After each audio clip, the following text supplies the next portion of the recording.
Hey everyone, my name is KryptoCal, and welcome to the next episode of Mods 9, GregTech Gauntlet. In the last episode, we finished by making this giant clean room here, and we got ourselves the ability to make IV tier energy hatches, which is going to unlock so much for us going forward. As a demonstration of how powerful this is, I've been going ahead and I'm replacing every single EBF in this room with 4 amp IV hatches. That basically lets us run all the recipes that require IV tier recipes, but at an LUV speed. The difference in speed from what it was running before is like it's crazy. This one takes with argon gas, it takes 46 seconds to do at EV tier. At IV tier, we got 23.45 seconds, but this is actually running at LUV. Nice. So we're actually making 1 ingot every 18 seconds. And this is on circuit 1. This isn't even circuit 2 because we don't have any argon gas yet. If you had to worry about energy, this is something you probably wouldn't be able to do right off the bat. Every single one of these EBFs now is basically taking 130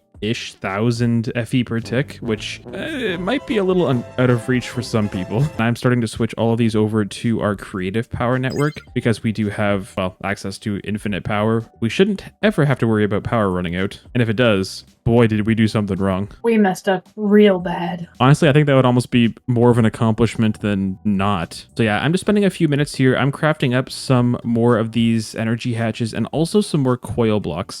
I'm going to kind of just slowly but surely upgrade all of these to higher tiers of coils, but then also to higher tiers of voltage as well. This is where the game is starting to unlock. We're starting to be able to run things a lot faster now. Dare I say I'm feeling confident, but that confidence I'm sure is going to shatter very shortly. That's a choice to put out in the world like that. Just saying confidence. The rule is normally if you feel confident while playing GregTech, you've let your guard down. The mistake was thinking you had it all under control. And while I'm waiting for some of those to craft up, so we can upgrade all of those EBFs, I want to do something that I have kind of put off doing for a long time, but it's going to help us going forward setting up all sorts of multi-blocks. And no, I'm not talking about the terminal. That thing is garbage. I like it. What I am talking about is going to be a way that we can auto-request all the things for a specific multi-block right away, instead of digging through our storage and trying to get buses and hatches, and that takes so much time. That is literally like probably 80% of what we do is just sorting and trying to find the hatches. And now that we have unlocked something very cool called the ME hatches, basically these ones let you pull automatically right from your AE system. You don't have to worry about having a separate hatch for every fluid or all sorts of that. You can buffer it all in one hatch. All we should ever need is those 4, and we can basically do any single recipe we need. And there's a really interesting way that you can actually request items to make a multi-block. I saw it from Threefold. You can go check Threefold out. He's a great GregTech YouTuber. But basically, this is a setup that I found him using that I thought was really awesome. And it all starts with this pattern provider right here. What we're going to be doing is using some interesting mechanics of AE2 auto crafting to allow us to do custom crafts. So normally when you're doing a crafting recipe, you select which one it is that you want to craft. So for example, we want to craft our, stainless steel into nuggets like this. This would be the autocraft recipe here. 1 ingot turns into 9 nuggets, and that's how you encode it. Of course, there is also the processing patterns that allow you to do interesting processes like, for example, dust into ingots. That'll be a smelting recipe. So we would use a processing pattern for that. However, we can also use processing patterns to send a bunch of items into any inventory we want. Like, it doesn't have to be a machine. It could be like a barrel or a chest, which is what we're going to actually use here. We're going to use this ender chest that I have on the magenta channel. And I have a matching ender bag here that is linked to that ender chest. You can see it open as I open the bag. So what I want to do is I want to be able to request all the components for any multi-block. I want it to come into the ender chest here and just basically grab everything out of the bag really easily and straightforward. So let's do an example of this. Let's say we want to get an LCR, a large chemical reactor. We want to grab one of these. We also have to get a maintenance hatch, 1 cupronickel coil. I am going to leave out the energy hatches from pretty much every single recipe though, because we are going to want to run these at different energy levels depending on what we're making. We also need to get some PTFE pipe casing. We just need 1 of these per LCR. And then we also need a bunch of the machine casing. But I think the number we're going to want here is 19 of the inert machine casings, and then the other ones are going to be filled up with the ME hatches. So we want to have one ME output hatch, one ME input hatch, and then also the ME buses. So that would be one ME input bus and one ME output bus. So this right here is an entire LCR. The last thing we have to do is get something to call this recipe, because it doesn't actually turn into anything that actually exists as a craft. We have to kind of make our own craft up. So what we're going to do is just grab, say, a piece of paper out of here that we can label. I'm going to grab just one piece, and we're going to rename this to just LCR. We can then put this paper here as the product. So this is going to be what we're going to be requesting whenever we want an LCR. We're going to request this special paper, and we can put this inside of our pattern provider. And there we go. LCR is craftable. Now, we are going to have to do a couple things first. First of all, I didn't set any recipes for the ME hatches or buses. So let's go ahead and do that really quick first, and then we can test this out. And with all those patterns encoded and ready to go, we should be able to come into the LCR, request one of these, and have all these components sent right to the ender chest. Looks like it's just crafting up the last few hatches here, and then we should be all good. We're going to be using this LCR to set up the diaminobenzidine, which is going to require IV, and we should see everything in this pouch. We do. Nice. The only thing that is the annoying part about this now is if we come in here, it is still crafting the LCR because it didn't actually get the piece of paper that we said it was going to make. That was just more of a placeholder. So we need to find a way to automatically cancel this craft without us having to keep coming in here and hitting the cancel button every time. I mean, it's not a lot of extra work, but if we're going to go this far to do all this, we might as well make it fully automated, you know? So what we're going to need to make this work is a redstone card. We also have to have a crafting card. Now, we're not actually going to use this for automatically requesting items. We're going to use it to basically indicate when a certain resource is being crafted. Let's just demonstrate this like this. So if we come up here and we place a redstone emitter facing down, we've used these emitters to auto toggle EBFs on and off. But what we're going to do is actually use this to specify when we want to automatically cancel the craft. Actually, I need to move this a little bit. I actually need to have one more thing. I need to have an export bus right on the top like so, and that should go online. I hope we have enough channels back here. 29 out of 32. Oof, getting close. What we're going to do is grab our LCR paper out of here, just the one that we made up, and we're going to set this to be exported using this export bus. We don't want this to automatically always be sending it through over and over again. We only want this to send the piece of paper while this is trying to craft the LCR multi-blocks. Click on the level emitter. We're going to add a crafting card to this, which gives another option on the side here that says emit redstone while item is crafting. This is very important. We're going to put the LCR paper inside here. When we request that item to be crafted, this is then going to turn on. Then we're going to add the redstone card to our export bus, and we're going to say to have it active only with signal. And we'll set this to round robin here. That way, it's going to export the piece of paper out of our system and then right back into our system via this pattern provider. So the system thinks that it got that item crafted up, so it is satisfied and it will finish the craft for us. So if we come in here and request one LCR, just like that, it's not flashing anymore, which means it's not trying to craft it. And inside of our pouch is our whole LCR. So that is a really simple way to set up a little quick automation to help you build multi-blocks faster. And you can use this for pretty much any multi-block you want. The only thing you're going to have to keep in mind, you are going to have a level emitter depending on which multi-block you are crafting. This will be a really good showcase of how the ME input hatches and output hatches are actually going to save us on a lot of channels. The hatches can only hold one fluid at a time. In EV, there are multi-hatches, the quadruple input hatch, which you can use as well. The easier one, in my opinion, is just to use the ME hatches. So let's go ahead and grab them out of here. And I'm going to set up one more LCR for diaminobenzidine, which is just going to require ammonia, dichlorobenzidine, and then also zinc dust. But the zinc dust isn't going to be consumed. So 2 inputs, 2 outputs of fluids. So normally we'd need to have 4 separate channels being used for this. In this case, we can actually get away with just using 2. So just give me a moment here. I'm going to set this up and I'll be right back.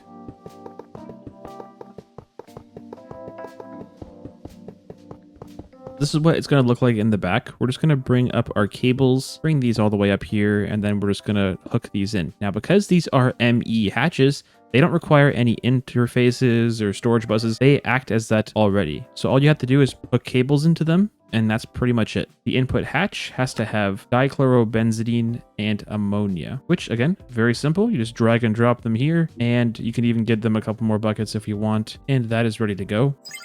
It's making it. So it looks like we don't have anywhere for the diaminobenzidine to go, which makes sense. We don't have any, discs or anything. I have been using storage buses on all the hatches up until this point. It looks like it only has one use again. So it actually, in this case, having an ME output hatch, if we don't want to store this in large quantities, might not be what we want actually. Oh, this takes 90 seconds at EV. This thing is not running fast. Insane. Instead of like 90 seconds or whatever it was, it's 5 seconds now. Grace has her own cube of chemical reactors over here. She's got phenol, dichlorobenzene, phthalic acid, and yeah. Do you need me to do anything? Is it coal? Yeah. Gas? I need a couple things. Primarily, I need naphthalene and more benzene because we're going to cook through benzene. So benzene is being made in the best way possible with severely steam-cracked heavy fuel. We just need to make it faster, I think. Right now, it's just taking too long to do the process. Doing one bucket every 4 seconds. I set up this pyrolyzed oven here, just a basic setup that is taking in coal, and this is turning into the coal tar. And that is being sent over to this new distillation tower over here, which is making naphthalene. This gets made very, very fast.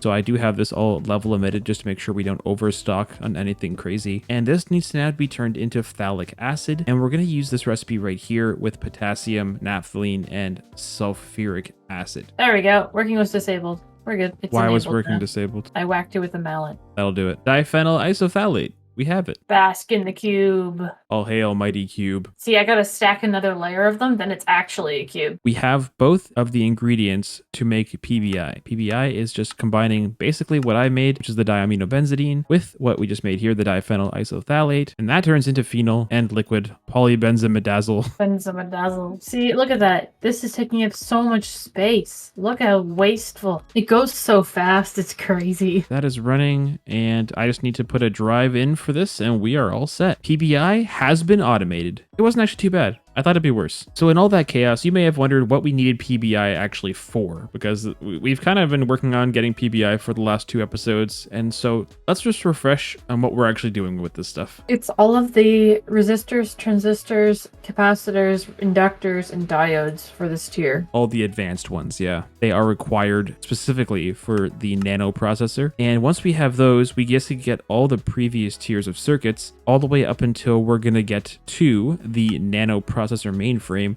which is our first LUV circuit. This tier is very long.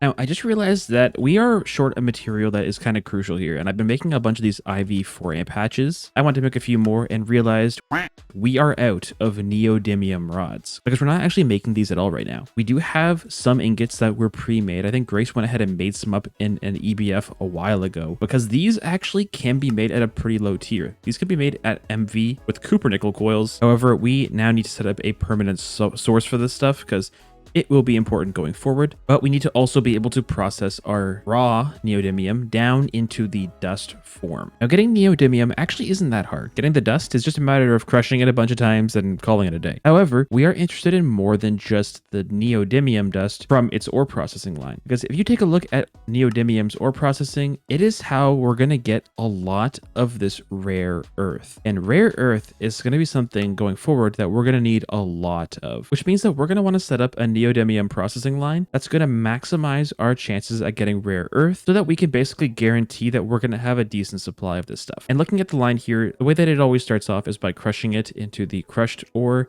and there's also a chance at getting the rare earth from here. Then there's a couple options we can do. We can then take that and wash it with some water to get us a 33% chance base of getting more rare earth. We can also take it and thermally centrifuge it, which will give us, again, the same chance of 33.3. Or we can choose to send it into another macerator, which is going to give us 14% chance, but also give us an 8.5% chance per tier. And that's going to be an important number to keep in mind. That extra bonus chance is going to probably make it so that the maceration is going to be more beneficial than doing any other way, because these other options don't give any percent chance. So I think this actually might be the best chance of getting our max here, would be to crush, wash, crush again, and then centrifuge. But if there's one thing that every GregTech Pro knows, and I'm no GregTech Pro, I just watch them, and that is that ore processing with single block machines is just the worst. They're never fast enough, you can never get enough out of them, and upgrading them is an absolute nightmare. In the most recent update,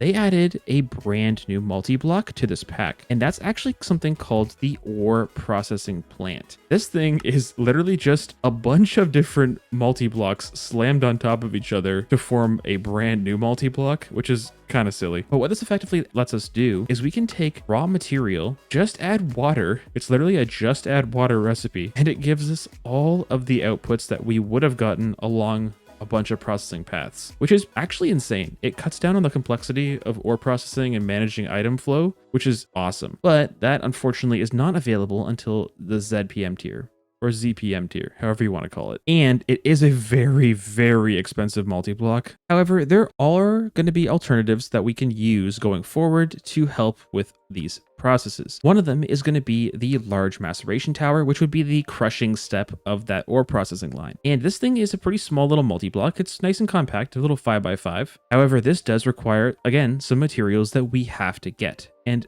going forward, I think it's going to be worth it to invest in some of these materials, because multi-blocks are much easier to upgrade in terms of speed than the single blocks. We need to get something called the secure maceration casings, and these require a material we haven't gotten yet, Xeron 100. And this is a very unique material in that it's not one that we would classically make inside of an EBF. We have to actually get this stuff using a fluid, and that is the molten Xeron 100 made inside of an alloy blast smelter. And this is basically just like the big daddy EBF. This thing is huge and it looks awesome, but this is going to be doing some very unique recipes for us. So I'm thinking, considering we have a absolute massive room over there that we set up in the last episode, I think it'll be a good idea to put a bunch of these ABSs over there. That was a long spiel. I've been yapping so much. You've been yapping. Yapping so much. I'm out of Too breath. much yapping, not enough rocks. Let's go.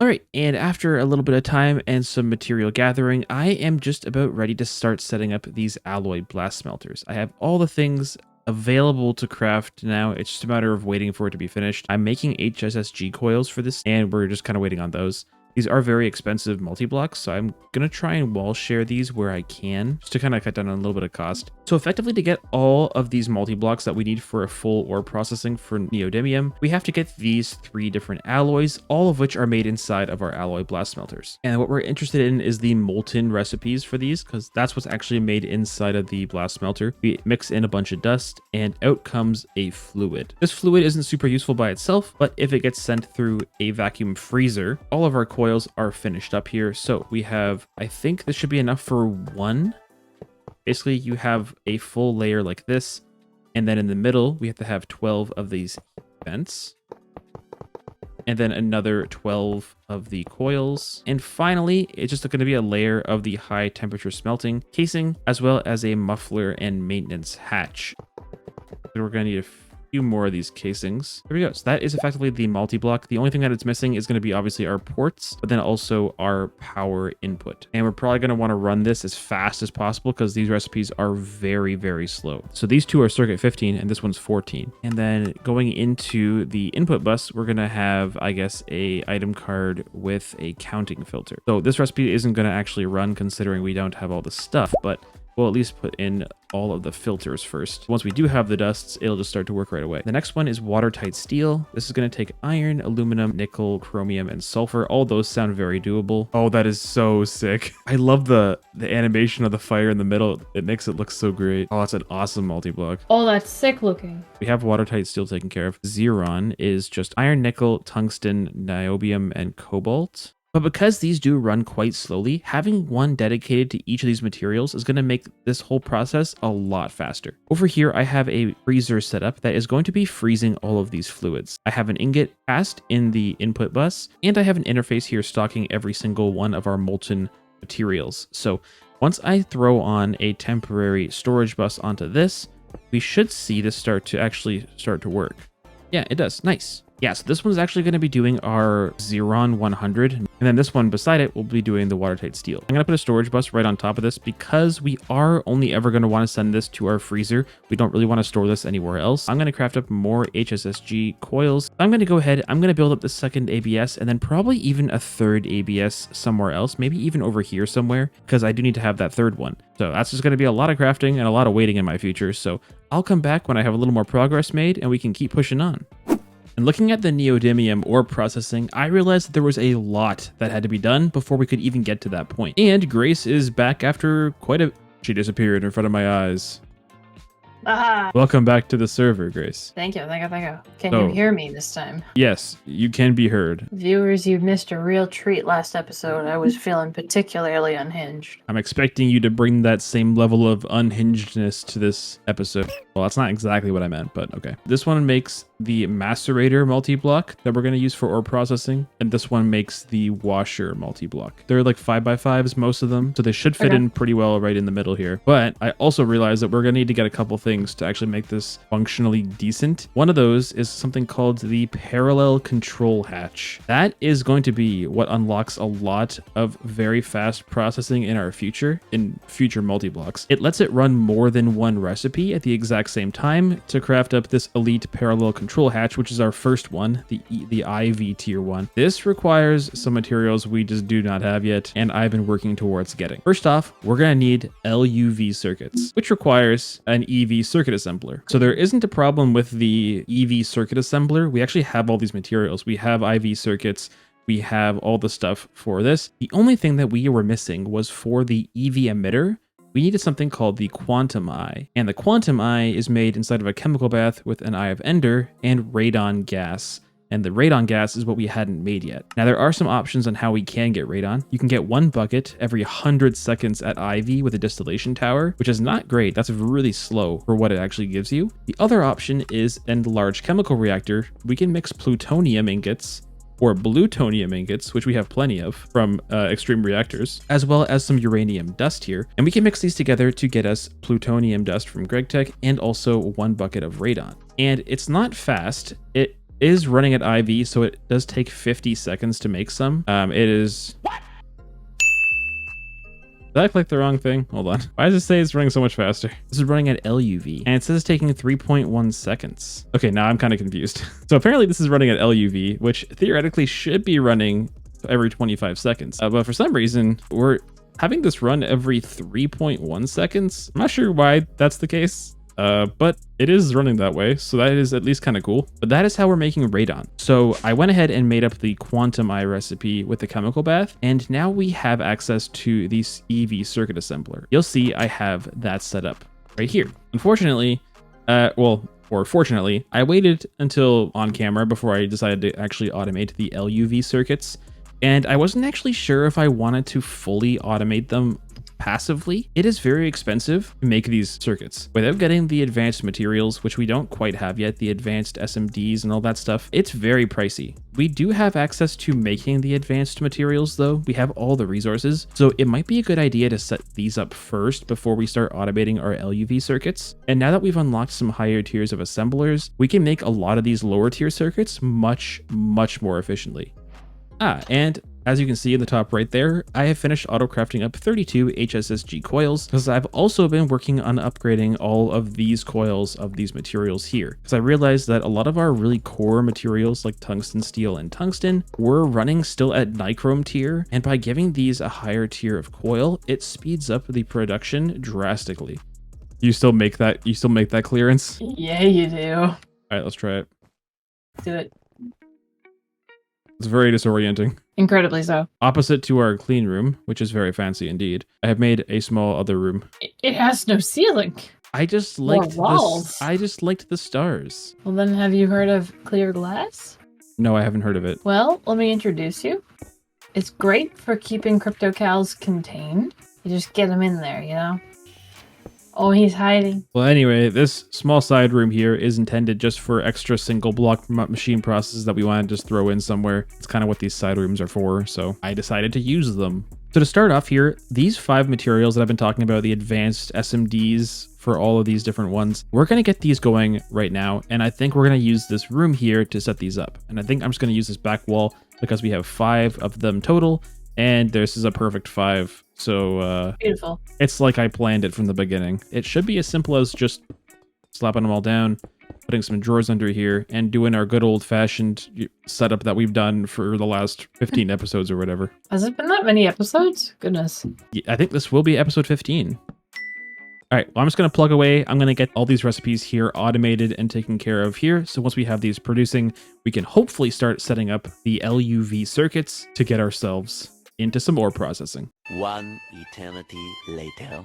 All right, and after a lot of struggle, a lot of setups, and many EBFs later, but regardless, we have all those things, and we are making every single advanced material here. That is quite a grind we just went through. We had to make niobium titanium.